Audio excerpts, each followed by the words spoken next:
시청자 여러분 안녕하십니까? 뉴스 현장 시작합니다. 내년도 예산안 법정 처리 시한이 어느덧 하루 앞으로 다가왔습니다. 그런데 여야는 오늘도 치열한 기싸움을 벌이는 등 갈등을 이어가고 있습니다. 합의점 모색이 여전히 쉽지 않은 듯한 모습인데 국회 취재기자 연결해 들어보겠습니다. 자, 전종원 기자, 여야 오늘 움직임 전해주시죠. 네, 의석 과반을 차지해 예산안 처리에 키를 쥐고 있는 민주당은 앞서 677조 4천억 원 규모의 기존 정부안에서 4조 1천억 원을 감액해 본회의에 상정한 내년도 예산안을 내일 마무리할 것이라고 밝혔습니다. 박찬대 원내대표는 오전에 긴급 기자회견을 열고 수사기관 특활비를 삭감했다고 국정이 마비되진 않는다며 강행 의지를 내비쳤습니다. 다만 내일까지 추가 논의의 문은 닫지 않겠다며 일부 여지는 남겼습니다.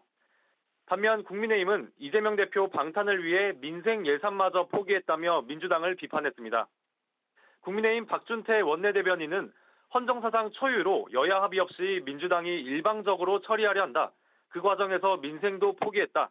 정치의 본령을 잊었다고 지적했습니다. 추경호 원내대표는 야당에 항의하는 차원에서 우원식 국회의장의 여야 원내대표 만찬 회동 제안에 불참 의사를 밝혔습니다.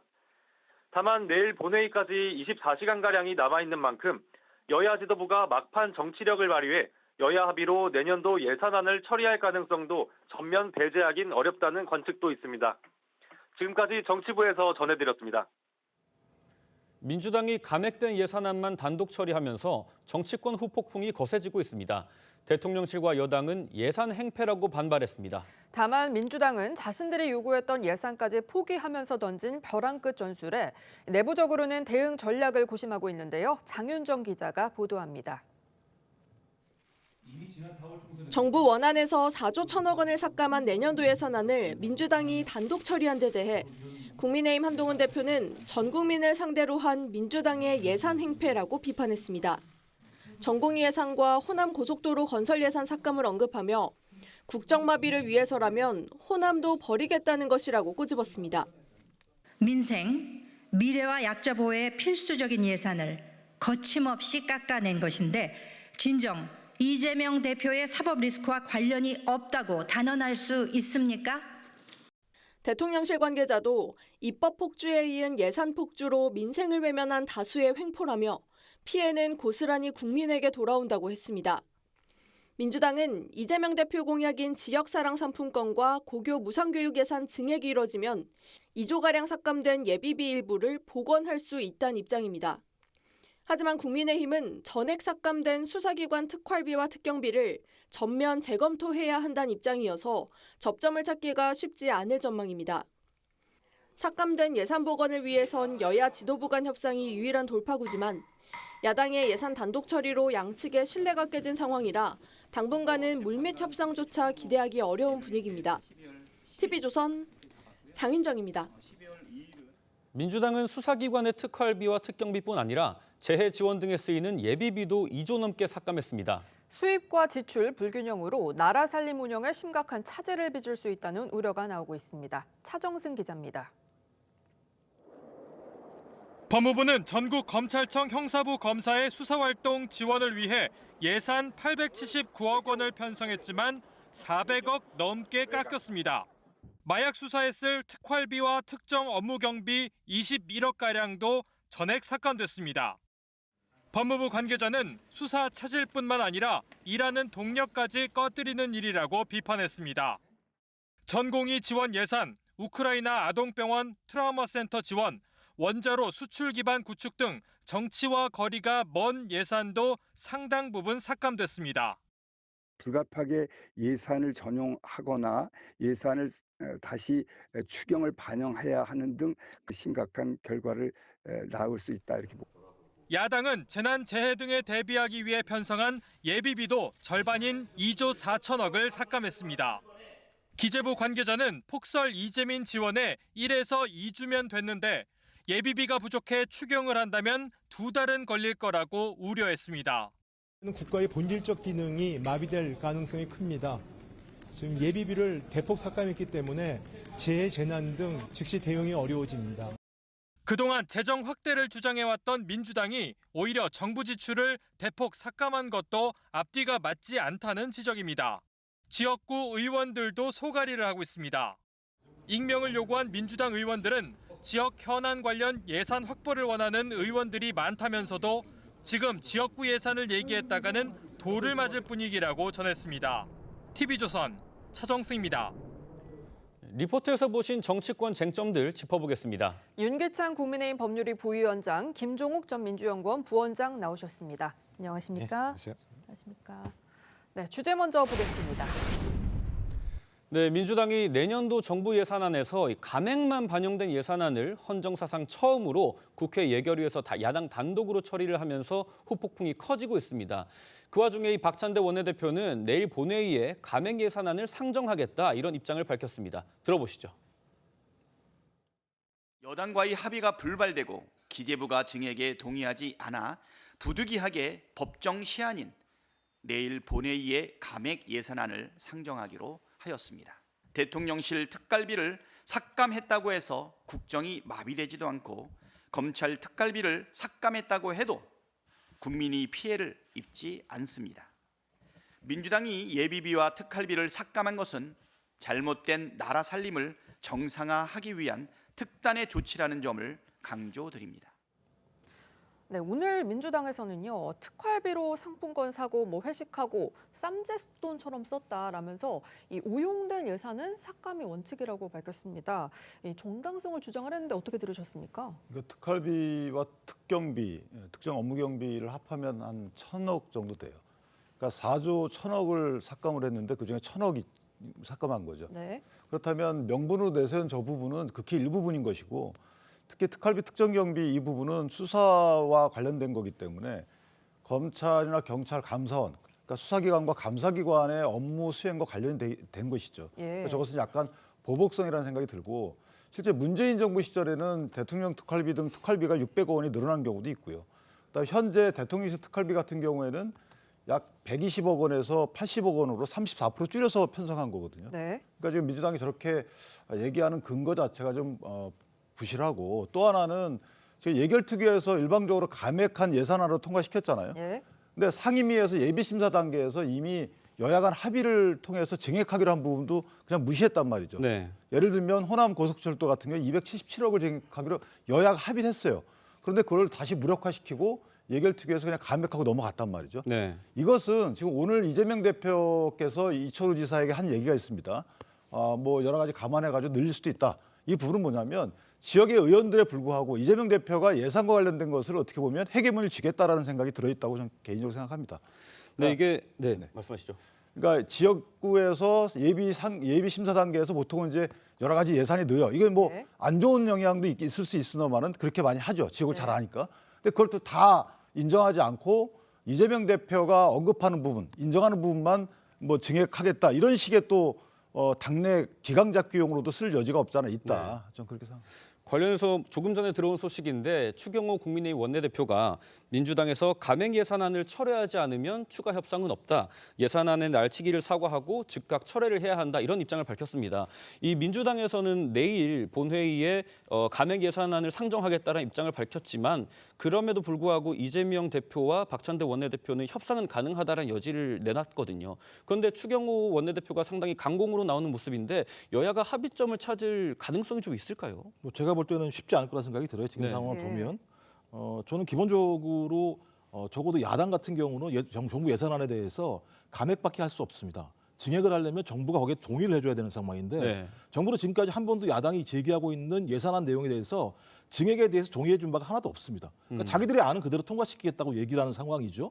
그래서 그중에서 가장 국민들이 우려하고 있는 소위 특활비나 특경비 같은 경우 지금까지 내용들을 보게 되면 뭐 명절 떡값, 부서관 나눠먹기, 포상금, 뭐 공기청정기 렌탈비 말도 안 되는 비용으로 특활비와 특경비를 사용한 사례가 있기 때문에 거기에 대해서 그 내용을 갖고 오라고 얘기했었더니 갖고 오지 않았고 또 나중에 전액 삭감하겠다고 얘기했더니 갖고 온 내용을 보면 대부분 제가 볼 때는 전혀 내용을 알 수 없는 것을 갖고 온 이런 친구들이 꽤 있습니다. 전 그렇다면 이 부분과 관련해서 결산에서 제대로 된 결산이 안 되는 부분들을 다음에 예산으로 반영하는 건 예산을 갖다가 허투루 쓰는 게 되기 때문에 그렇게 할 수 없다는 측면들이 하나 있는 거고요. 예비비도 마찬가지인데요. 예비비가 지금까지 지금 4조 넘게 책정을 했습니다만 올해 같은 경우는 작년이나 1.4조, 1.5조밖에는 집행이 안 됐어요. 아, 네. 그래요? 예, 그리고 그 내용들을 봐도 예. 대부분 다 아시겠습니다만 용산 이전 비용이 86억, 대통령 순방 및 정상회교 비용이 532억, 예비비에서 활용이 됐어요. 무슨 네. 예비비가 궁정 예산입니까? 아. 그러니까 저는 이런 내용들이 있으면 이 부분에서 어떤 방향으로 갈 건지에 대해서 정부가 정확히 입장을 내놔야 되는데 입장을 내놓지 않고 야당이 요구하는 예산에 대해서 증액할 수 없다라고 얘기하니 그렇다면 정부가 가져온 내용 중에서 소위 제가 볼 때는 이거 민생 예산 아니잖아요. 이런 부분들은. 이건 빼겠다고 얘기한 거다. 그럼 제가 볼 때 이렇게 1년을 진행해 보는 것도 네. 뭐 특이한 사례이긴 합니다만 적어도 정부가 주장하고 있는 소위 이 건전재정이라는 측면에서 저는 해볼 만하다고 생각이 들어요. 예. 이게 지금 추경호 원내대표가 좀 상당히 강도 높은 비판을 했습니다만 일반 대중들이 보기에는 그래도 좀 감액 규모를 낮추는 협상을 해서 국민의힘으로서는 운신의 폭을 좀 넓히는 게 필요하지 않나 이런 시각도 있거든요. 협상의 여지가 있다고 보시나요? 네, 저는 있다고 보죠. 왜냐하면 현대 감액된 거 갖고 본회의 통과하게 되면 추경을 또 해야 되잖아요. 예. 그러니까 추경하게 되면 정부가 또 편성하는 꼴이 되기 때문에 어차피 지금 이재명 대표가 얘기하는 바대로 뭐 수정안을 내면 응하겠다라는 취지로 얘기하시잖아요. 그런데 여태까지 예산안이 통과된 것 중에 제일 늦은 것이 12월 24일이에요. 네. 12월 24일이고 12월 31일까지 통과가 안 되면 준예산으로 가기 때문에 이 준예산으로 가는 사태를 막기에는 양당이 상당히 부담스러울 겁니다. 그렇다면 어느 정도 합의안을 도출할 텐데 문제는 뭐냐면 이제 이재명 대표께서 거의 예산안에 대해서 독점적 권한 행사를 할 가능성이 있어요. 네. 원내대표 사안을 넘어서서 그렇다면 이재명 대표가 어떤 뜻을 갖고 있느냐에 따라서 예산마저도 오히려 정부 예산 편성권을 야당의 대표께서 행사하는 꼴이 돼 가고 있는 거예요. 거기에 대한 추경호 원내대표가 우려를 표하는 것이고 예.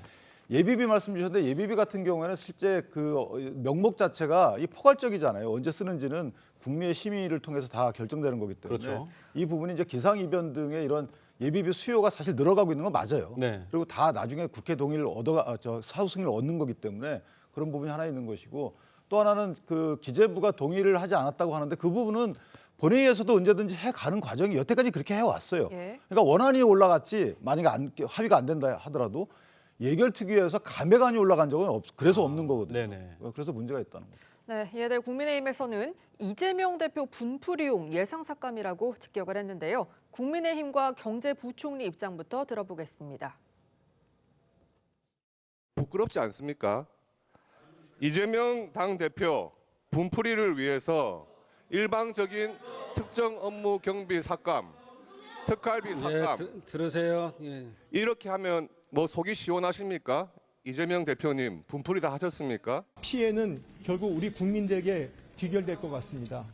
안타깝습니다. 그리고 매우 유감스럽습니다. 네, 국민의힘에서는 이재명 대표 방탄을 위해 민생을 위협한다. 또 대통령실에서는 민주당이 입법에 이어 예산도 폭주한다. 뭐 다수의 횡포다. 이렇게 강하게 비판을 하고 있거든요. 어떻게 들으십니까? 아니 이게 협상을 하고 있는 야당 당대표에게 분풀이한다라고 얘기를 하면서 협상을 할 수 있을까라는 생각이 들고요. 어떻게 분풀이를 하죠? 이재명 당대표에 대한 수사 다 했습니다. 예. 수사하는 게 뭐가 있습니까? 5개나 기소를 한 상황이에요. 네. 그럼 내년에도 예를 들면 특활비 통해서 야당 당대표 수사하겠다는 얘기입니까? 그러니까 말이 안 되는 얘기를 하고 있는 상황이거든요. 네. 지금 사건한 부분이 계속 말씀드립니다만 예비비와 관련해서 제대로 쓰여지지 않고 있는 측면들이 있고 예비비가 저 4조 원 이상입니다만 1.4조나 1.5조밖에 쓰이지 않았었던 측면들이 네. 있다라는 얘기 말씀을 드렸고요. 그다음에 특활비나 이런 부분 같은 경우도 지금까지 제대로 된 사용이 아니라고 하는 부분들이 다 밝혀졌기 때문에 그 부분과 관련해서 어떻게 집행을 할 것인지 앞으로 어떻게 할 것인지에 대한 소위 여당이나 정부의 입장을 얘기해야 되는데 네. 그런 입장을 전혀 얘기하지 않고 있는 상황이고 야당이 계속 주장하고 있는 지역 화폐 지금 경제 상황이 너무 안 좋지 않습니까? 그러면 그렇죠. 정부가 재정 정책을 통해서 재정을 투입해서 경제를 살려야 되는데 야당 당대표가 주장하는 지역 화폐라는 이유만으로 네. 그 예산을 하나도 반영하지 않는 일이 벌어지고 있어요. 전 그렇다면 오히려 정부가 좀 횡포를 부리고 있는 거다. 네. 소위 야당이 주장하고 있는 재정 확대라고 하는 측면에 대해서는 한 푼도 증액하지 않겠다고 얘기하면서 말도 안 되는 내용들에 대해서만 문제제기를 하는 상황들을 그대로 방치한다면 야당이 본원적으로 가지고 있는 감액 기능 네. 이걸 제대로 순기능적으로 작동하지 못하는 측면이 분명히 있기 때문에 말씀드렸던 것처럼 소위 이 정부에서도 합당한 방식의 증액안들을 네네. 가지고 나와서 협상을 통해서 소위 빠른 시일 내에 예산을 통과시켜야지만 불확실성이 해소될 수 있다는 생각이 들기 때문에 저는 추경호 원내대표가 저렇게 화를 내실 게 아니라 빨리 안을 가지고 오셔서 예. 협상을 하셔야 돼요. 대부분 이렇게 매번 협상을 통해서 합의안을 만들어낸 것들이 네. 국회 관리였습니다. 네, 이게 사실 네, 예산 편성권은 정부에 있는 거거든요. 네. 예. 마치 지금 민주당이 예산 편성권 있는 것처럼 그런 식의 행동을 하고 계신데 역대 이런 적은 없어요. 예산 편성권 관련해서 말씀 주신 대로 뭐 새로운 항목의 증액이나 항목의 설치 같은 경우에는 정부의 동의를 얻어야 되잖아요. 예. 왜 그렇게 하겠습니까? 지금 정치인들이 있는 국회 내에서는 많은 것들을 원해요. 그렇기 때문에 그걸 다 들어주게 되면 국민 세금으로 감당이 안 될 정도이기 때문에 정부가 그것은 견제하기 위해서 오히려 역설적으로 그런 이제 제도적 시스템이 있는 건데 지금 보시면 예를 들어 특활비 같은 경우에 이게 마치 수혜적인 것 같지만 다 안보 활동 관련된 기밀 유지가 필요한 경우예요. 지금 뭐 사고 공기청정기 사고 이런 부분 있죠. 잘못된 거죠. 네. 근데 이런 부분이 극소수예요. 많지가 않다는 겁니다. 그럼 그걸 위해서 이걸 다 삭감한다? 이게 앞뒤가 안 맞다는 것이고요. 예비비는 불용 개념이 없어요. 예비비가 얼마 사용하지 않았다고 해서 야 다음에 그거 불용이니까 다음에 그거 빼자. 이런 개념이 예비비는 없단 말이죠. 네. 그러니까 이런 예비비의 특성과 특활비에 대한 특성 이런 것들을 감안한다면 민주당이 저렇게 통째로 감액한 것은 그래서 분풀이다 이런 평가가 나옵니다. 예, 지금부터는 국민의힘 소식 짚어보겠습니다. 이 친윤계, 친한계 모두 확전을 자제하는 분위기인데요. 국민의힘 김재원 최고위원 목소리 들어보겠습니다. 이제 수사기관에서 수사를 하고 있지 않느냐. 네. 그래서 수사기관에서 수사를 할 때까지 이 문제에 대해서는 조금 네. 서로가 자제하는 것이 그래요? 유일한 해법이 아닌가. 당에서 이제 이런 논란이 커지지 않도록 네. 수사 의뢰를 하든 고발을 하든 할 거는 빨리 해버리고 수사에 협조해 가면서 수사기관에서 밝혀라 하면 그나마 또 수습이 되지 않을까 생각합니다. 뭐 김재원 최고위원 의견의 요지는 자제하는 게 해법이다 이런 것 같아요. 뭐 보시기에 당원 게시판 논란은 좀 숨고르기에 들어갔다 이렇게 볼 수가 있을까요? 원래 이제 간단한 문제였던 걸로 평가를 받고 있는데 네. 근데 대응 과정이 낯선 대응들이 많이 나왔기 때문에 현재 이 낯선 대응과 관련돼서 지속되게 되면 당에 사실 불필요한 논란이 커지기 때문에 아마 저런 네. 얘기가 나온 것 같고요. 네.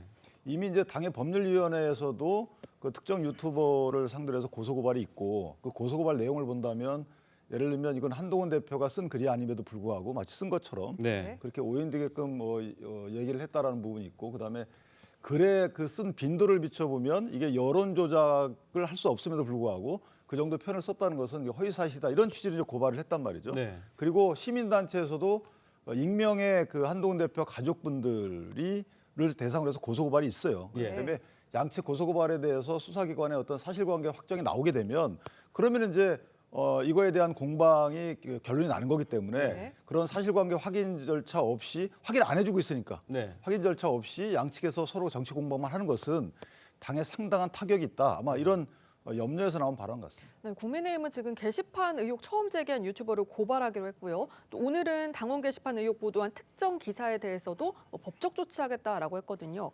이런 상황 어떻게 보십니까? 그러니까 대통령실이나 한동훈 대표나 국민의힘이나 민생을 말씀하시면서 이 문제를 왜 정리 못하는지 모르겠어요. 이게 무슨 중대한 문제인가요? 네. 아주 단순한 문제잖아요. 예. 국민의힘 게시판에 한동훈 당 대표의 가족들의 명의로 글이 올라왔는데 그것이 소위 가족들이 쓴 거냐 아닌 거냐 이런 문제인 거잖아요. 근데 지금 내용들을 들어보면 아니다라고 판단을 했기 때문에 유튜버에 대해서 고발하기로 한 것 같아요. 네. 근데 왜 보도한 기사까지 사실관계가 확인 안 된 상황인데도 언론 보도까지 예를 들면 고소를 한다라고 얘기하는 건 네. 언론에게 입을 막으려고 하는 거 아닌가라는 생각이 드는 측면이 있고요. 만약에 이것이 가족이 아니라고 한다면 이것도 또 문제가 되는 측면이 있어요. 왜냐하면 가족이 아니면 누군가 한동훈 대표의 가족들 명의를 도용해서 아주 조직적으로 1분, 2분 단위로 글을 올렸다는 거잖아요. 예. 그 내용이 대통령과 대통령 부인에 대한 인신을 고백하는 내용들이었거든요. 그렇다면 과거에 소위 이 대통령 부인이 한동훈 대표에게 보냈던 문자에 의하면 댓글 부대가 있는 것 같은 뉘앙스가 있었다고 얘기했었고 네. 또 그다음에 거기에 대해서 장해찬 전 최고 같은 경우는 자기가 증거 있다고 얘기를 했는데 지금도 예. 증거가 있다고 얘기하거든요. 예. 그럼 만약에 외부에서 댓글 부대가 이걸 활용했다고 한다면 네. 기억나십니까? 드루킹 사건 같은 경우. 아, 김경수 전 지사 같은 경우 드루킹 사건으로 실형 2년을 받은 내용입니다. 만약에 이것이 외부에서 어떤 형태로 작업이 됐다고 한다면 저는 지금 생각했던 아주 단순한 사건이 매우 복잡한 사건으로 전환될 수 있다는 생각이 듭니다. 그 드루킹과 짧게 좀 부탁드립니다. 이 사건이 만약에 국민의힘에서 일부에서 제기하는 내용의 사실이라 하더라도 드루킹 사건은 완전히 다르죠. 그 부분은 어떤 기계적 장치를 이용해서 대량의 여론 조작을 한 예. 사건이고 이 부분은 이제 몇 사람이 뭐 비슷한 취지의 글을 올린 거기 때문에 그건 완전히 다르다 이런 말씀드립니다. 네, 지금까지 정치권 쟁점 짚어봤습니다. 두 분 말씀 여기까지 듣겠습니다. 감사합니다. 불법 사채에 시달리다 숨진 30대 싱글맘 사건으로 정부가 뒤늦게 대책 마련에 나섰습니다. 하지만 피의자 특정도 하지 못한 채 수사는 지지부진한 상황인데요. 최수용 기자가 불법 사채 실태를 짚어봤습니다. 재개발을 위해 다음 달 철거를 앞둔 미아리 텍사스촌. 남편과 이혼 뒤 양육비도 받지 못한 30대 싱글맘 A씨는 이곳까지 흘러 들어왔습니다. 얼마 남지 않은 이곳 사람들은 A씨를 이렇게 기억합니다. 딸을 키우려고 아버지가 쓰러지시고 이제 애까지 있는데 돈이가 필요하잖아요. 월급을 주려고 좀 늦었던 것 같아요. A씨는 온라인 불법 사채업자에게 90만 원을 빌렸다가 한 달도 안 돼 빚이 1,000만 원으로 늘었고 협박을 이기지 못하고 숨을 거뒀습니다. 여기 신용도 좋은 아가씨 한 명도 없어요.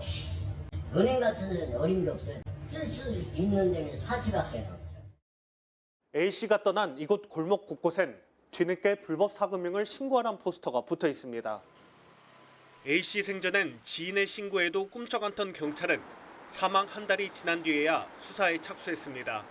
하지만 사채업자 신원도 확인하지 못하고 있습니다. 상담하는 팀, 광고 올리는 팀, 돈 정리 안 되고 하면 협박하는 팀, 또 인출하는 팀, 자금줄 뭐 이런 식으로 조직망이 구성이 안 돼 있겠습니까? 그러니까 수사가 어려운 거예요. 전문가들은 사채업자가 쓴 계좌를 신속히 동결할 필요가 있다고 지적합니다. 사채업자가 재판에 넘겨져도 실형이 선고되는 경우가 드물어 불법 추심에 대한 처벌을 강화해야 한다는 목소리도 나옵니다. TV조선 최수용입니다.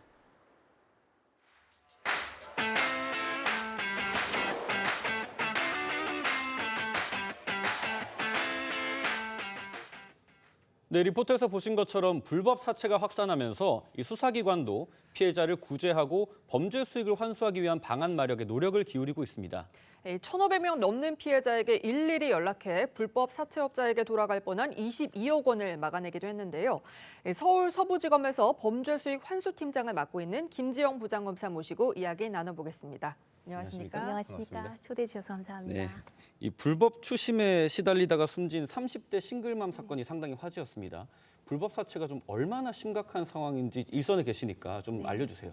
그러니까 저도 검사이기 전에 국민의 한 사람으로서 참 안타까웠습니다. 네. 그러니까 법이 허용하는 법정 최고 이자율이 연 20%거든요. 네. 100만 원을 빌려주면 사채업자들이 1년 동안 받을 수 있는 최고 이자가 20만 원이라는 뜻입니다. 예. 근데 저희 사건에서는 사채업자들이 2천만 원을 빌려주고 열흘 만에 2천만 원을 이자로 받아갔습니다. 네. 한 3,000% 연이율인 거죠. 전국적으로 더 높은 이자율을 받아가는 사채업자들도 있습니다. 그런데 이 불법 사채가 보통 불법 추심으로 이어지게 마련이잖아요. 많은 피해자들 만나셨는데 좀 안타까운 사연이 있으셨던 것 같아요. 전국적으로 너무 안타까운 사례들이 많은데요. 그중에 기억나는 게 이제 아들 수술비가 급해서 급하게 이제 돈을 빌렸는데 그 아들에게 매일 전화하고 병원에 찾아가서 너 때문에 너의 아버지 인생이 끝났다. 이렇게 협박을 하고 해서 온 가족이 다 정말 죽고 싶었다. 이런 말씀을 하시는 분이 있었고요. 그리고 뭐 통장과 계좌를 이제 뺏겼는데 그게 불법 이제 대포 통장, 뭐 대포 계좌로 유통이 되면서 본인도 모르게 범죄자가 되어 있는 분들도 많이 있었습니다. 이게 좀 쉽지 않은 숫자인데 불법 사채 피해자들을 돕기 위해서 네. 1,500명에게 일일이 다 전화를 하셨다고요?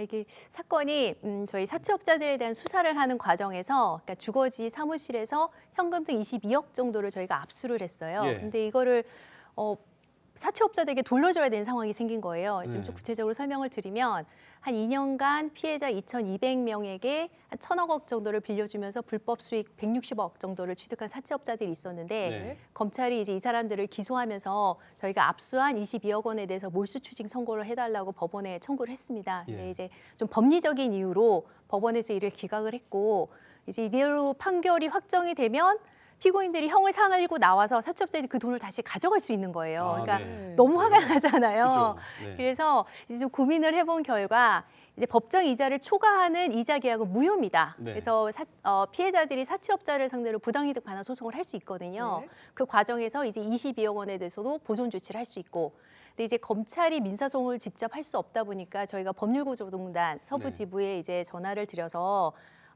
검찰에서 피해자들에게 연락을 해서 법률 상담을 하고 안내를 할 테니 민사소송을 좀 대리해달라고 부탁을 했고요. 흔쾌히 응해주셨습니다.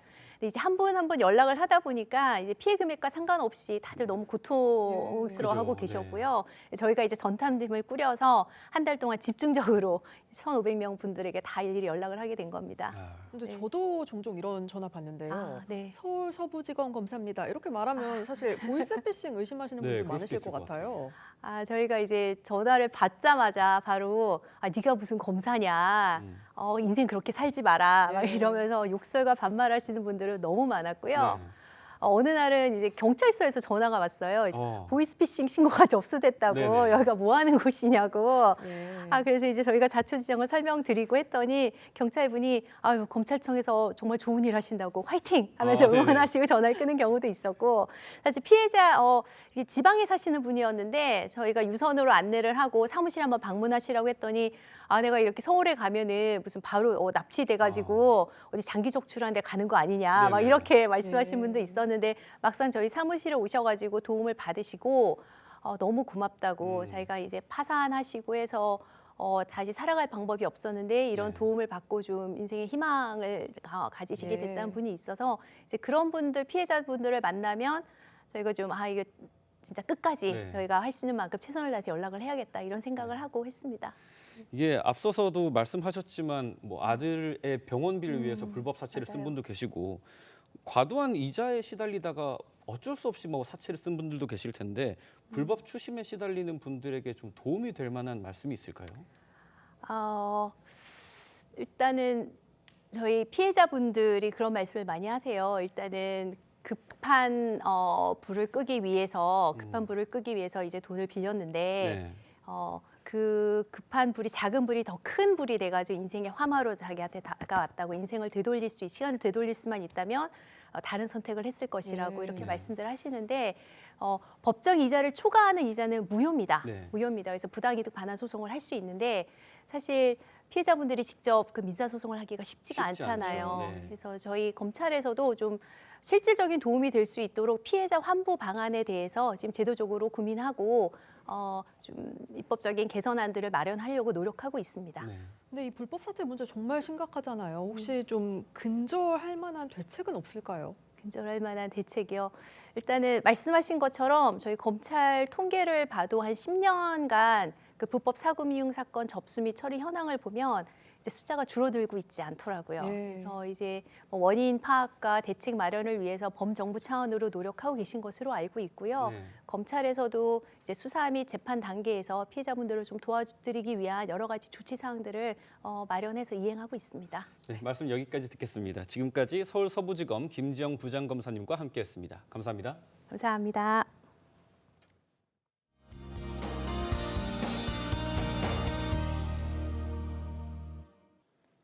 (12월의) 첫날인 오늘 아침에 끼었던 짙은 안개는 대부분 거치고 서울에는 방무가 남아 있습니다. 내일 오후까지는 날도 크게 춥지 않겠는데요. 오늘 서울의 낮 최고 기온이 10도, 내일은 13도까지 오르겠습니다. 다만 내일 밤부터는 찬 공기가 내려와 모레는 서울의 아침 기온이 영하 4도까지 뚝 떨어지겠습니다.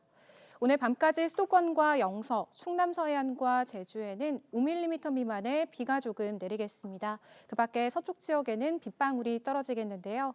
비의 양 자체가 많진 않지만 도로가 얼어붙은 곳이 많아서 조심하셔야겠습니다. 내일은 중부지방과 전북에 비가 조금 내리겠습니다. 전국에 바람도 강하게 불겠습니다. 내일 아침 기온은 서울이 7도, 청주가 6도로 대부분 영상권을 회복하겠습니다. 낮 최고 기온은 창원과 부산이 18도까지 오르는 등 평년을 크게 웃돌겠습니다. 날씨였습니다.